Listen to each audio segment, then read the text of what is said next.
Bienvenidos hermanos a la lección número 22. En esta lección daremos inicio al estudio de la segunda epístola de Pedro. Empecemos hablando un poco acerca del autor.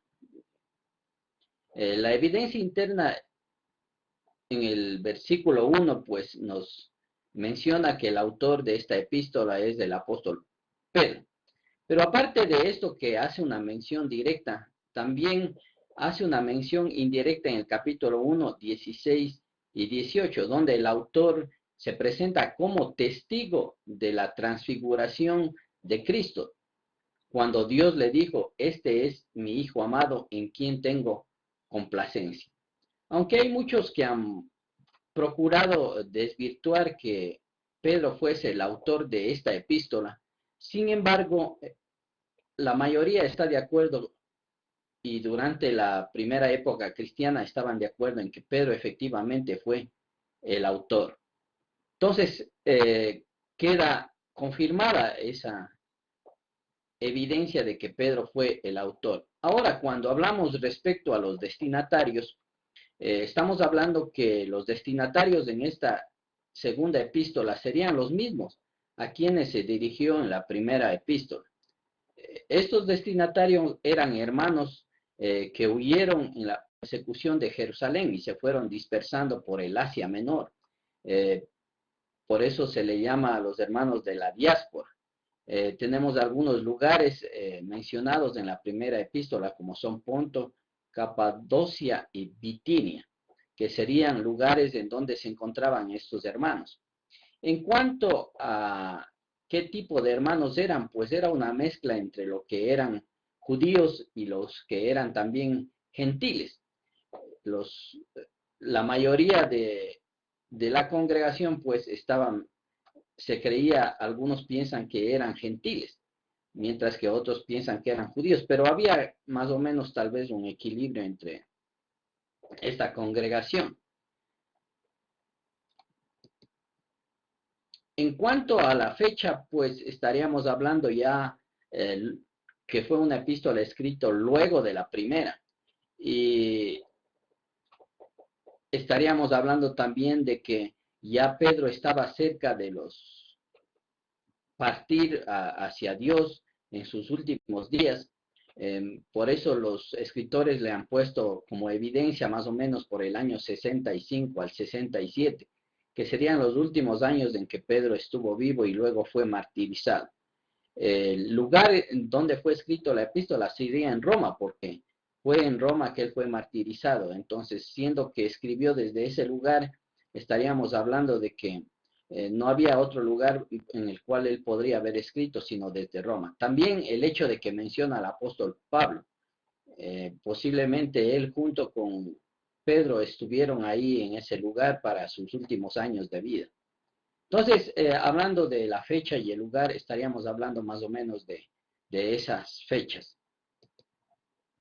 En cuanto al propósito de la epístola, el propósito de la epístola es advertir sobre el peligro de los falsos maestros. Se habían introducido nuevas corrientes de pensamiento y habían aparecido también muchos falsos maestros dentro de la iglesia.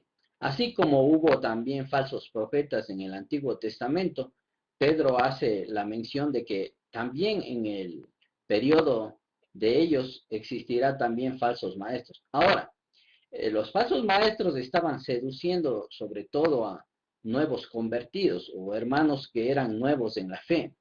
Estos hermanos eran fácilmente susceptibles de engaño y como no estaban fuertes en la fe, pues seguían la corriente de la enseñanza de estos falsos maestros. Ahora, cuando estudiemos y veamos algunos puntos importantes de esta epístola, vamos a analizar qué es lo que pensaban estos falsos maestros o cuáles eran sus enseñanzas. Pero ese sería el objetivo central, el propósito al escribir esta epístola era advertir a los hermanos nuevos, sobre todo a los recién convertidos, sobre el peligro de estos falsos maestros. Tenemos tres temas centrales, diríamos, de análisis en la epístola, o tres puntos principales, hablando ya de cada capítulo. En el capítulo 1, por ejemplo, habla del de la importancia de crecer espiritualmente. Pues el deseo de todos los creyentes, de todos los cristianos es pues que crezcamos espiritualmente, no nos quedemos estancados. Y esa era una de las preocupaciones más grandes del apóstol Pedro, que los hermanos no se quedasen pequeños espiritualmente, sino que avanzasen en el desarrollo espiritual. Y él, con toda diligencia, dice que se va a encargar de que precisamente estos hermanos crezcan aún luego de su partida. Él se va a buscar las maneras de cómo estos hermanos sigan siendo edificados. Ahora, el segundo gran tema de esta epístola es los falsos maestros. Ya mencionamos algo un poco antes acerca de estos falsos maestros, pero Pedro va a desenmascarar las intenciones y las características de estos falsos maestros para que los hermanos pues tengan cuidado, a la vez que les va a advertir a los recién convertidos a escuchar a estos hermanos y a ser presa fácil de sus enseñanzas y doctrina. En el capítulo 3, él va a hablar acerca de la segunda venida de Cristo. Los hermanos, pues, que estaban sufriendo, tenían que comprender que la segunda venida estaba ya cerca y que ellos debían comportarse como tal, sabiendo de que ya su maestro iba a venir, pues la manera de vivir de ellos debería ser de acuerdo al llamado que Dios les hizo. Entonces, esos son los tres puntos principales, diríamos, que el apóstol Pedro va a mencionar en esta breve epístola. Entonces, vamos a estar analizando una por una brevemente acerca de esta epístola y estos temas. En el capítulo 1 decíamos, el crecimiento, que para Pedro se convierte en algo prioritario, puesto de que si uno crece espiritualmente no va a ser fácilmente engañado. Entonces va a exhortar a los hermanos a la madurez espiritual. Inicia el capítulo 1 pues como toda carta o toda epístola, dando un saludo y el buen deseo que él tiene para con todos los hermanos que se encuentran en ese lugar. Siempre él quiere pues que la gracia sobre todo y la paz de Dios estén presentes con los hermanos. Desea todo don, toda cosa buena para los hermanos y sobre todo que haya paz espiritual, que es en realidad lo más importante para la vida del creyente y para cada uno de nosotros. En el inicio, Pedro pues menciona de que Dios a través de Cristo nos ha dado todo lo que necesitamos para vivir bajo su voluntad. Empieza mencionando este punto que es importante, puesto de que a veces el mundo nos presenta grandes tentaciones y a veces la gente también nos empuja a grandes tentaciones en este mundo. Sin embargo, el apóstol Pedro va a decir de que en realidad lo más importante para nosotros es lo que tenemos en Cristo. Y en realidad, más allá de Cristo, nada necesitamos. Y que lo que en realidad necesitamos como seres humanos, todo ya nos ha sido dado bajo la voluntad de Dios por medio de Cristo. En cuanto a nuestra manera de vivir de acuerdo a la religión o de acuerdo a lo que Dios quiere o de acuerdo a la voluntad que Dios quiere en nuestras vidas.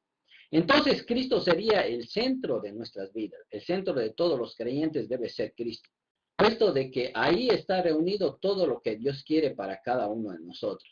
Y a través de Él nos ha dado todo lo necesario para que nosotros podamos vivir de una manera piadosa.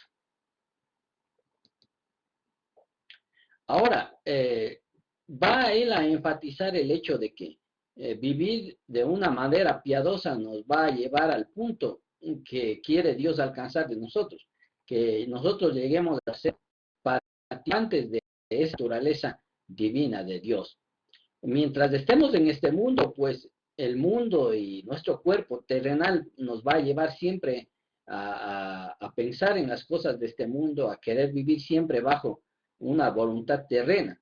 Sin embargo, cuando nosotros entendemos que Dios a través de Cristo nos ha dado grandes cosas a nosotros, pues mientras más hagamos la voluntad de Dios, mientras más seamos o vivamos una vida piadosa, más vamos a ser participantes de esta naturaleza de Dios, una naturaleza divina, a la cual Dios nos ha llamado a nosotros para que seamos parte de esa naturaleza divina.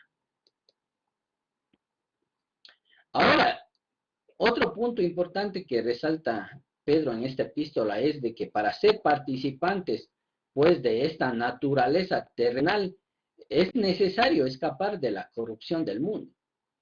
Para ser participantes de esa naturaleza de Dios tenemos que hacer esa diferencia entre lo que es el mundo y lo que es Dios. Pero habla un término aquí, escapar, en el sentido de que es necesario y es urgente que nosotros entendamos que este mundo no encontramos siempre lo que Dios quiere. O a veces el mundo trata de atraparnos en su mundo, en su vida, mientras que nosotros como creyentes estamos llamados a ser participantes de una nueva naturaleza.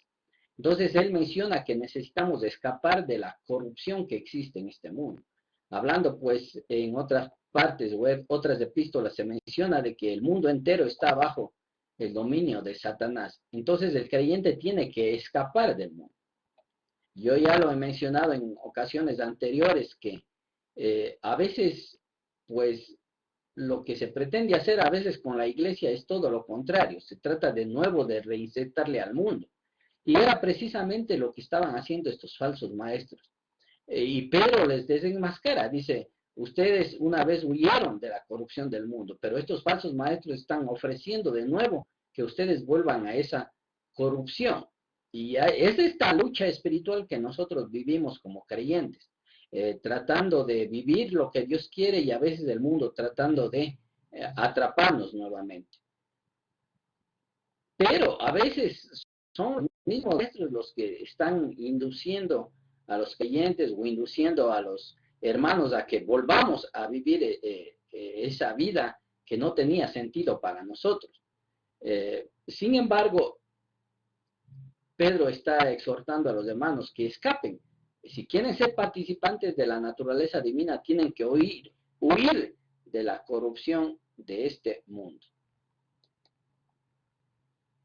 Ahora, una de las maneras en cómo él presenta que necesitamos o lo que debemos hacer para huir de esta corrupción, lo hace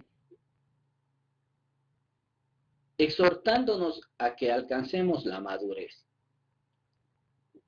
Él quiere que como creyentes nosotros lleguemos a ser plenos o completos de acuerdo a lo que Cristo quiere en nuestras vidas. Podemos hablar de que Pedro menciona aquí todo un ciclo para alcanzar esa madurez. Inicia desde la parte básica, podemos decir, de lo que significa la vida cristiana, como son la fe, el momento en que nosotros aceptamos a Cristo, conocemos de Cristo, o a veces nos interrelacionamos con la palabra de Dios de una manera primaria, hasta que alcanzamos completamente la perfección y la madurez bajo la voluntad de Dios, que para el apóstol Pedro es en realidad el amor. O esta perfección se da a través del amor perfecto, el amor de Dios, el amor ágape. Entonces nosotros podemos alcanzar ese tipo de madurez si nosotros seguimos ese ciclo que él va a mencionar. Vamos a estar pues mencionando algunos puntos que Pedro ve necesario para nuestro crecimiento, nuestro desarrollo espiritual. Podemos hablar de la pirámide del crecimiento del creyente. Inicia, como decía yo, en la parte más básica de fe, en donde inicia nuestra vida cristiana, pues con el conocimiento de Dios y ese deseo de conocer a Dios, abriendo nuestro corazón al deseo de conocer a este Dios. Inicia en la parte básica de la fe, pero luego continúa en un desarrollo virtual o un desarrollo de la virtud de nuestras vidas espirituales. Hablamos de una moral. Si hablamos de virtud, estamos hablando de moral. A nuestra fe, a nuestro conocimiento de Dios, a nuestro deseo de conocer a Dios, pues va acompañado, debe ir acompañado de una moral adecuada a nuestro llamado. No podemos vivir una vida en Dios y vivir como nos dé la gana, o vivir bajo los preceptos del mundo, que es precisamente a lo que están llamando estos falsos maestros. Pero Pedro menciona claramente que la vida cristiana debe ir a la mano de la moral. Y también, pues, otro peldaño sería el conocimiento, menciona Pedro. Necesitamos conocer más de ese Dios que adoramos. No podemos amar a Dios sin conocerle. Como Pablo mencionó en alguna ocasión a los griegos, ustedes están adorando a un Dios que no conoce. Pero los cristianos debemos adorar a un Dios que conocemos, a un Dios que en realidad vamos aprendiendo a través de las escrituras y a través de la enseñanza de maestros que en realidad están bajo el pensamiento o la voluntad de Dios, que nos pueden guiar a nosotros. Entonces, Pablo quiere que nosotros eh, crezcamos en el conocimiento de Dios, vayamos desarrollándonos en ese conocimiento. Pero hay otro punto importante también que necesitamos desarrollar, y es nuestro carácter. En ese carácter podemos hablar del dominio propio. O sea, necesitamos control sobre nuestro carácter, que es un problema casi de toda la humanidad. A veces no podemos controlar lo que es el carácter. Pero también hablando de nuestra naturaleza física, necesitamos ejercer control sobre nuestra naturaleza física. La naturaleza física es bastante fuerte y bastante atrayente para nosotros dentro de lo que significa esta vida. Pero el creyente debe alcanzar dominio y control. Pablo en una ocasión mencionaba, pues, que a veces él tenía que golpear su cuerpo y a veces obligarle a servir la voluntad de Dios. Porque el cuerpo a veces quiere rebelarse contra la voluntad de Dios. Pero si nosotros vamos creciendo y adquirimos dominio propio, no va a ser fácil que nos domine el cuerpo a nosotros. Entonces tenemos que ejercer un control, es parte de la madurez del dominio propio. Pero también la paciencia. Los seres humanos no tenemos una gran virtud en cuanto a la paciencia. O sea, siempre queremos las cosas inmediatamente. Pero Dios quiere que nosotros alcancemos una paciencia en Dios. O sea, que aprendamos a esperar en Dios. A veces la vida cristiana no es fácil y nosotros nos desesperamos o nos angustiamos porque las cosas no suceden como nosotros quisiéramos. Sin embargo, detrás de todo esto, detrás del plan de Dios, siempre se está moldeando nuestra manera, nuestro carácter, nuestra vida y sobre todo desarrollando en nosotros que es la paciencia sobre todo, que eso nos va a ayudar, como decía Santiago en algún momento, a alcanzar lo que es la plena madurez, estar completos en Cristo. También debemos desarrollar nuestra vida religiosa, nuestra vida piadosa, nuestra vida de fervor a Dios. Necesitamos cada vez estar más fervorosos. Podemos estar en el sentido contrario, en vez de estar cada vez más fervorosos, podemos estar cada vez más débiles en la fe. Cuando no estamos creciendo sucede eso. Entonces cada vez nuestra vida espiritual va decayendo. Pero si estamos creciendo adecuadamente, nuestra vida piadosa debe estar cada vez más fortalecida y cada vez más fuerte delante de la presencia de Dios. Ahora, todas estas virtudes que va mencionando Pedro, como son la fe, la moral, el conocimiento propio, la paciencia, la piedad, va a culminar con dos puntos que son importantes dentro de la vida cristiana. Él dice, necesitan ustedes crecer en lo que es el afecto fraternal. La vida cristiana no es una vida aislada, es una vida de confraternidad, una vida de fraternidad entre hermanos. Somos una comunidad de creyentes, entonces debemos crecer en esa medida como hermanos, tratando de ayudarnos, fortalecernos unos a otros espiritualmente para poder alcanzar ese desarrollo espiritual que Dios quiere. Y como vínculo perfecto, como menciona Pablo mismo en Primera de Corintios, estaríamos hablando del amor, que es el vínculo perfecto, que es lo que une, lo que da perfección, nos une tanto a los seres humanos como a Dios. Entonces, el amor sería el sello perfecto de lo que Dios quiere en nuestras vidas, para que alcancemos esa madurez plena. Ahora, el apóstol Pedro va a mencionar a los hermanos unas dos cosas importantes, en que si estas cosas en realidad ocupan nuestra vida, ocupan nuestra prioridad, vamos a ser creyentes en realidad que somos productivos, que vamos a estar dando fruto en el reino de Dios.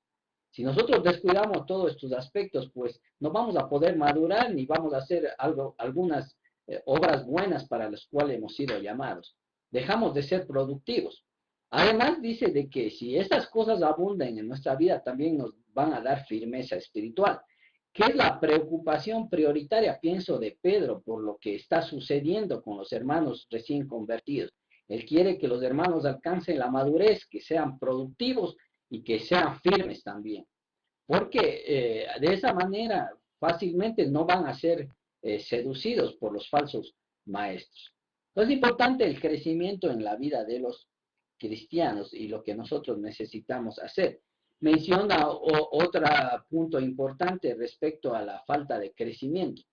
Si no hay crecimiento en nuestra vida espiritual, pues él menciona que es un tipo de enfermedad que tenemos nosotros, una ceguera espiritual.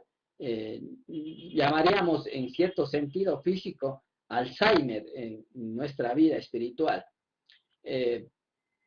Dice, si no hay estas cosas en realidad, si no están creciendo en estas virtudes, realmente, menciona el apóstol Pedro, en realidad están ciegos, no han entendido nada y están ciegos en su vida espiritual.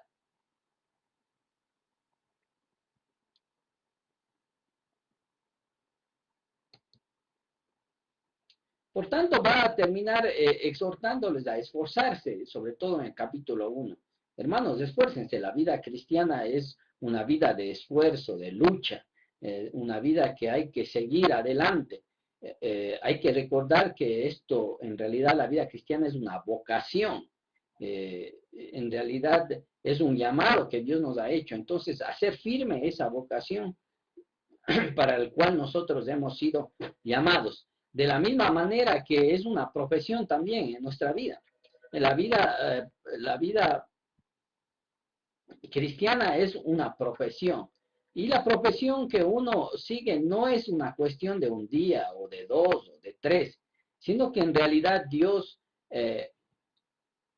quiere que nosotros de la vida cristiana hagamos una profesión. Es decir, que elegimos una profesión no para un momento, sino para toda la vida.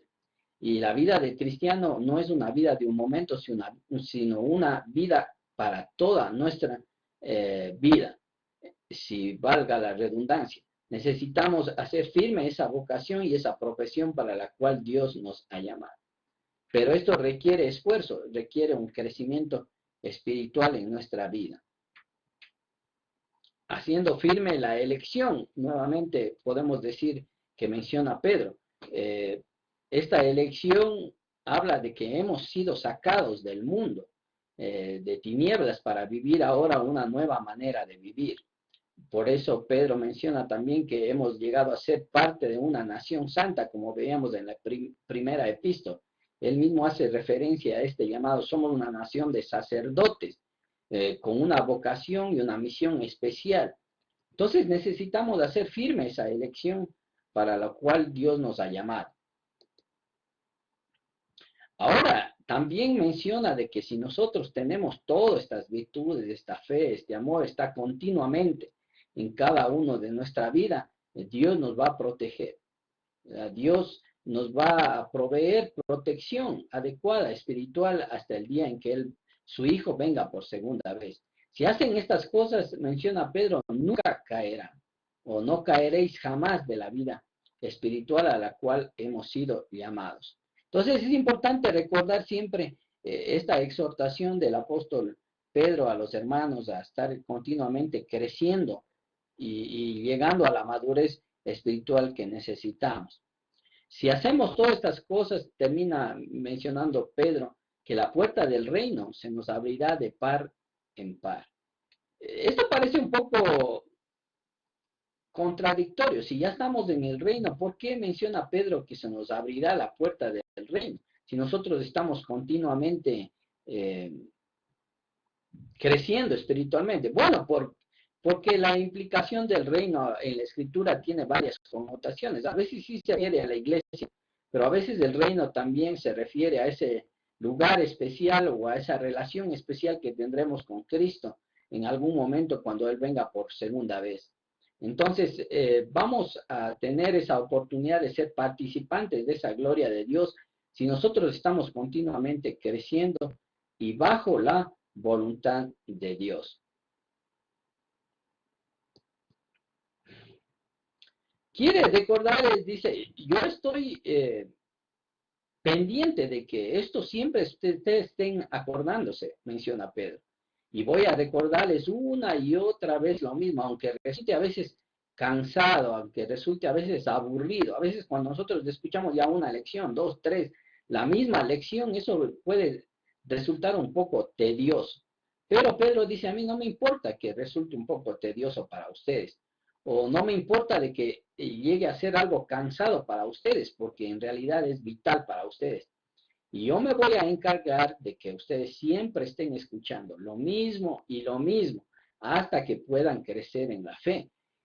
Y lo que es más, dice Pedro, aún hasta después de mi muerte, yo voy a encargarme de que ustedes siempre estén recordando todas estas cosas.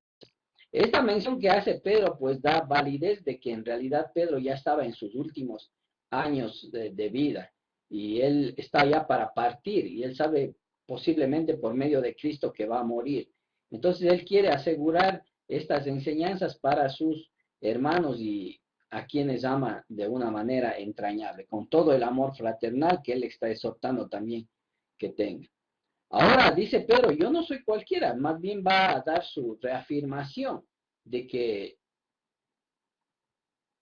él fue testigo de Jesús y de su gloria.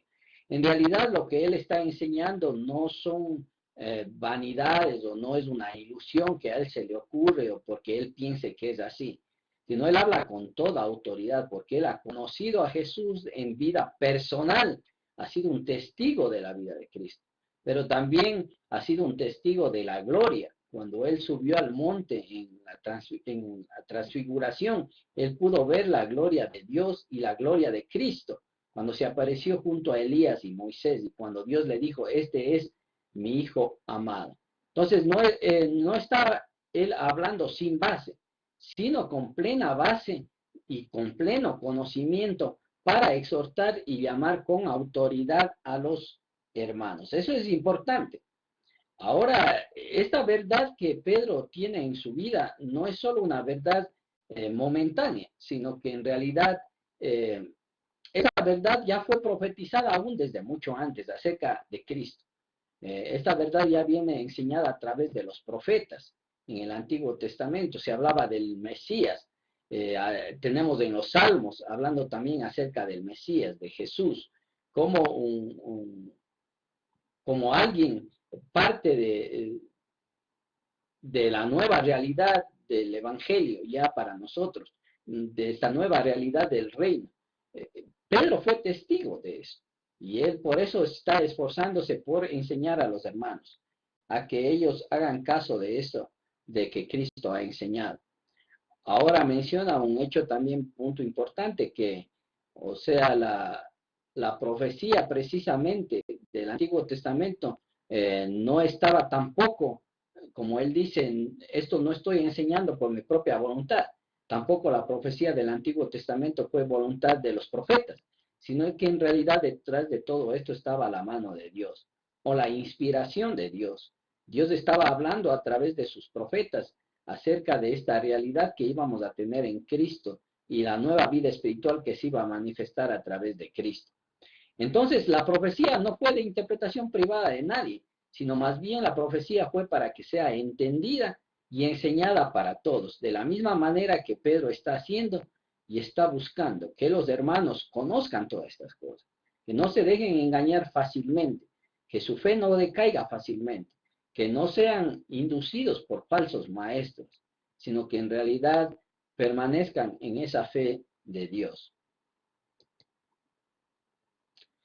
De esta manera termina el apóstol Pedro el capítulo 1 y podemos hacer un bosquejo breve del capítulo 1, hablando que en el versículo 1 al 2 Pedro está hablando o está saludando a los hermanos, presentándose como el autor de la epístola. Del versículo 3 al versículo 4 habla de que Dios quiere que nosotros seamos participantes de esa naturaleza divina, que lleguemos a ser parte de esa naturaleza divina, claro, a través de Cristo, pues Dios nos ha dado esas grandes cosas por medio de Cristo. En el versículo 5 al 9 habla de las virtudes que necesitamos trabajar para crecer y alcanzar la madurez, como son la fe, hasta el amor, como hablamos de todo ese ciclo. Él quiere que nosotros podamos ser creyentes maduros. Ahora, si somos maduros, en el versículo 10 al 15 va a mencionar Pedro que vamos a asegurar nuestro llamado de Dios. Ahora, Jesús es hijo de Dios y él va a respaldar porque él vio con sus propios ojos, entendió lo que Dios quiso y vio el testimonio en el monte de la transfiguración. En el versículo 19 y 21 habla acerca de la profecía que fue del Antiguo Testamento y que esa profecía no era para personas de una manera exclusiva, sino para que todos entendiesen la voluntad de Dios, ya que los profetas fueron inspirados por Dios.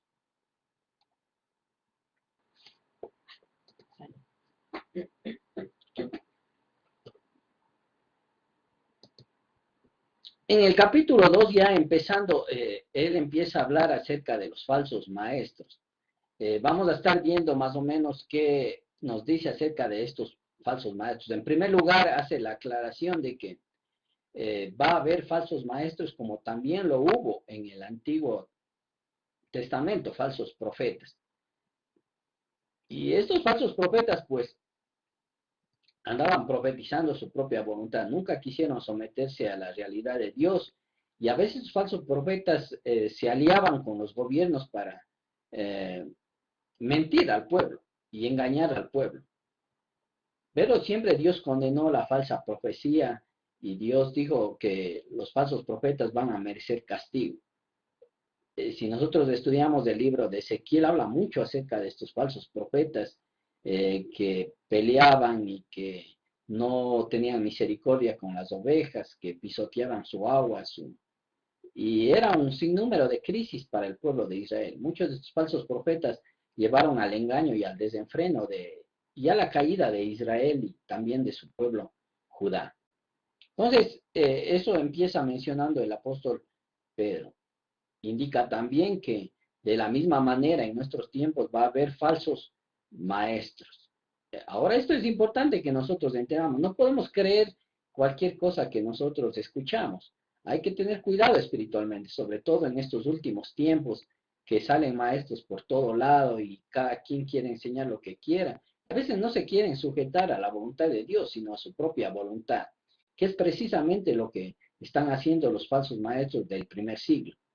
Entonces, en todo tiempo nosotros como creyentes debemos tener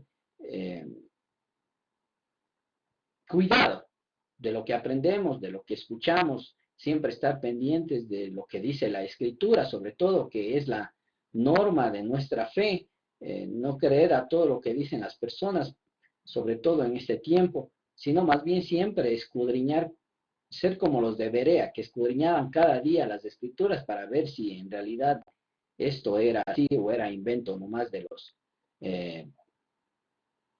maestros. Ahora, lo que estaban haciendo estos falsos maestros era en realidad para Pedro herejías, introducir herejías.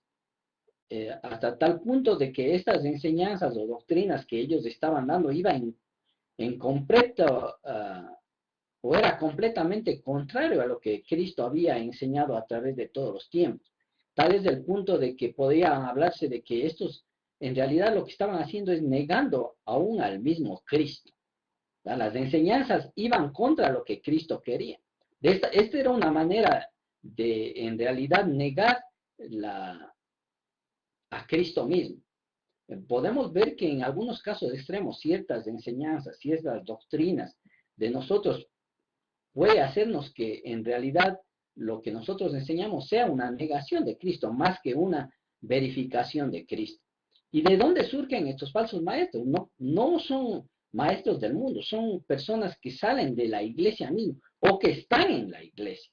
Entonces siempre hay que tener cuidado, hermanos, en cuanto a las enseñanzas. Si algo aprendemos de esta epístola 2 de Pedro es esto, que hay que tener cuidado con lo que escuchamos, con lo que aprendemos, que hay que escudriñar la escritura, que muchas enseñanzas pueden estar disfrazadas como algo bonito o cosas de escuchar de una manera maravillosa, pero que en realidad son herejías en cuanto a lo que Dios ha dicho y también niegan a Cristo. Ahora, estas enseñanzas de ellos no van a traer ningún beneficio, ni para ellos ni para el reino de Dios. En realidad, lo que hacen estas personas que les gusta pelear, polemizar, en realidad lo que van a hacer es difamar el camino de la verdad. Cuando hay contradicciones, cuando hay enseñanzas, peleas entre aquellos que creen en Cristo, lo único que se logra es que la palabra de Dios sea difamado y también el camino de verdad. No hacemos ningún bien y los falsos maestros no están haciendo bien respecto a lo que están enseñando a los hermanos en ese momento o en ese instante. Y eso es lo que Pedro está llamando a reflexión a los hermanos, que tengan cuidado con estos falsos maestros, porque no traen bien para la iglesia ni para Cristo mismo. Lo que están haciendo es difamar el camino de la verdad. Y vamos a ver más adelante por qué es que Pedro dice esto, que tiene sus razones. Ahora, él va a hablar algo acerca de sus enseñanzas. Vamos a estar tocando como último punto para terminar esta lección. Estos falsos maestros dicen, sus enseñanzas están basadas en herejías que destruyen. O sea, no son cosas que benefician a los hermanos, no son cosas que están dando madurez a los cristianos, sino lo que le está llevando a los hermanos es a la destrucción, a su propia destrucción. Ahora, otro punto importante es que estos maestros en realidad lo que están hablando no es de corazón. Lo que están hablando es palabras fingidas, o sea, no tienen el verdadero deseo de servir a Dios. Hay otras intenciones, otras motivaciones, fingen las palabras. Vemos palabras fingidas. Alguien puede vivir una vida religiosa equivocada, aún ser un maestro, y todo lo único que está haciendo es fingiendo lo que en realidad enseña. Ahora menciona que dicen cosas o enseñan cosas que ni ellos mismos entienden. Estamos hablando de que la enseñanza es solo humana, puramente carnal, que ellos en realidad no entienden nada de lo espiritual, que lo único que hacen es están fingiendo de cosas que ellos mismos no entienden. Ahora, ¿qué están enseñando? ¿Qué servicio tienen estas enseñanzas? Pedro va a decir, estas enseñanzas son vanas, no tienen ninguna utilidad para el ser humano. Son vanas este tipo de enseñanzas. Están motivadas más bien por deseos carnales, que vamos a decir de que los falsos maestros estaban siendo parte de la carne, estaban llevando a los demás a la carne más que a la vida espiritual.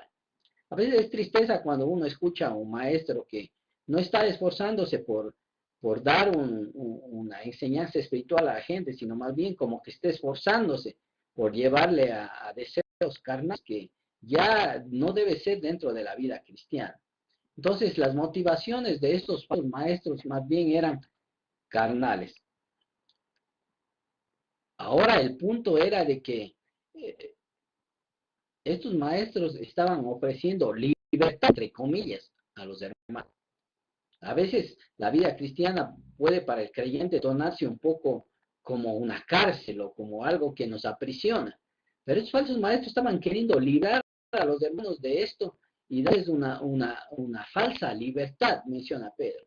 Diciendo, vengan, no estén sujetos ahí, somos libres para seguir pecando, para hacer estas cosas. Entonces dice, esto es una falsa libertad, lo que le estaban llevando más bien es a una nueva corrupción, a una esclavitud de los deseos de la carne.